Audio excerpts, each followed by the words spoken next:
Strelka and Strelka went into orbit for a flight of 500,000 miles. The container returned to Earth and the passengers right unhurt. At the press conference, journalists learned that this experiment was a complete success.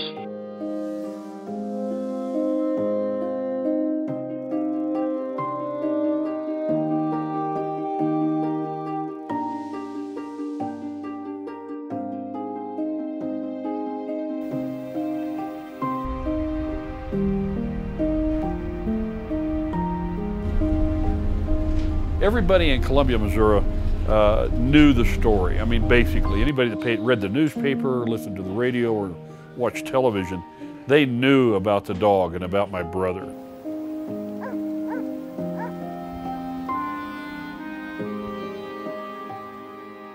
I think receiving Strelka was really a life-changing event for me.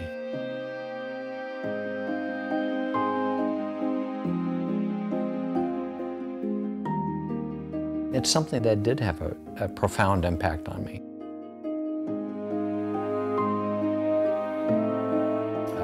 We were celebrities.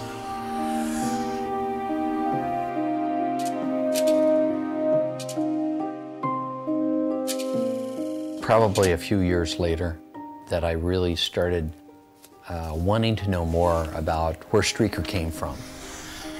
That bloodline, I think, is very, very special.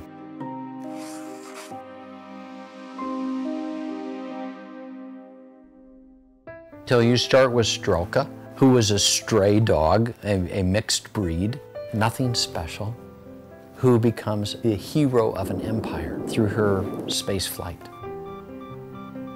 Strelka was the first dog to re-enter Earth's orbit alive. That achievement was quite impressive, a matter of great national pride in terms of the accomplishments that each country had in the space race. And then she comes back and she has Pushinka with 5 other pups besides Pushinka. Pushinka becomes a very important political pawn at a very, very critical time in world history. In June 1961, President Kennedy traveled to Vienna to meet with Chairman Nikita Khrushchev, at that time the leading power in the Soviet Union. It was, President Kennedy said later, a sobering experience. The language was blunt, the disagreement sharp over Berlin, Cuba, and nuclear testing. The space pups that Strelka had been born just a few weeks prior to that summit conference, where the Kennedys and the Khrushchevs had dinner. Jackie mentioned the space pups and said, "Oh, you must give me one of those dogs." A few weeks later, the Soviet ambassador shows up at the White House with this dog as a gift of state. The White House and the Secret Service was very concerned that this was a spy tool.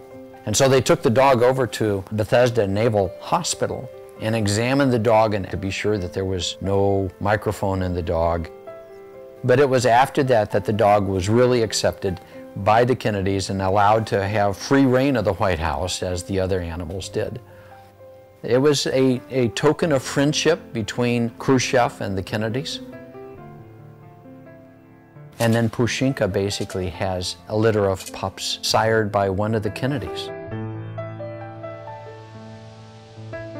He called them pupniks because they were the descendants from Strelka, who was the first dog to come back in a Sputnik alive.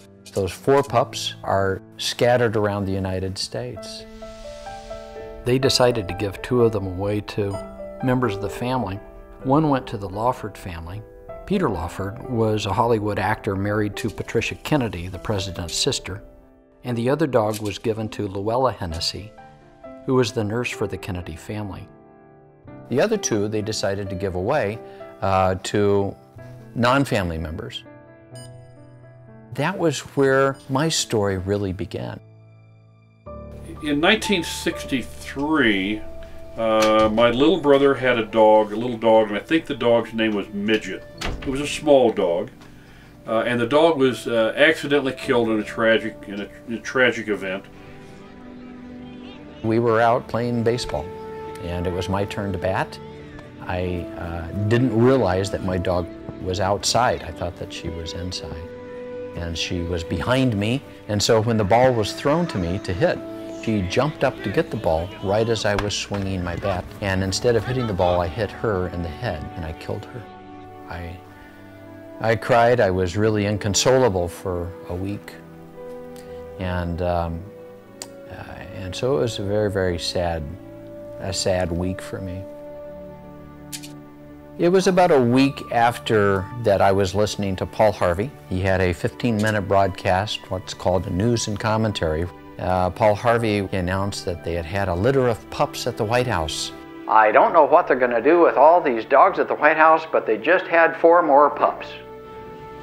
So my brother said, I'd like to have one of their dogs. And my mother said, well, write Mrs. Kennedy a letter and tell her you'd like to have the dog and you would give it a good home. And my brother David and I said, oh, that you're an idiot. They're not going to give you a dog. You're nobody. And my mother says, ignore your brothers, write the letter.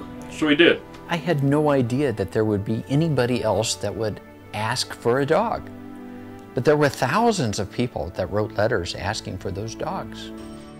And Mrs. Kennedy told her secretary and her other staffers, she said, we got a lot of letters from people asking for one of these puppies, so go through those letters. And she said, pick me out 10 that you think are most deserving. So they did, and they brought her the 10 letters. And Mrs. Kennedy went over the letters, and she picked out 2 letters that she liked the best. And one of them happened to be my brother, and the other one was a young girl in Chicago by the name of Karen House. So she said, I want these 2 children to get 2 of the dogs. The middle of August, and it was a Sunday morning, and I was getting ready for church, and the phone rang. Mom answered it, and she was talking to this person, and then she hung the phone up, and she said, Mark, that was the White House that called. They decided that they would like to give you a dog. It's like buying a lottery ticket. Do you really think you're going to win? No. But it's nice to dream, and I think his letter was part of a dream.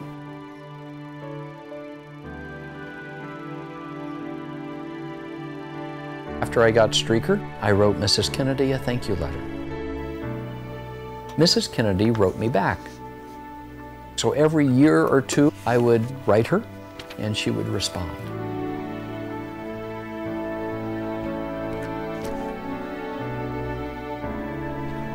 Strelka was a hero of the entire empire.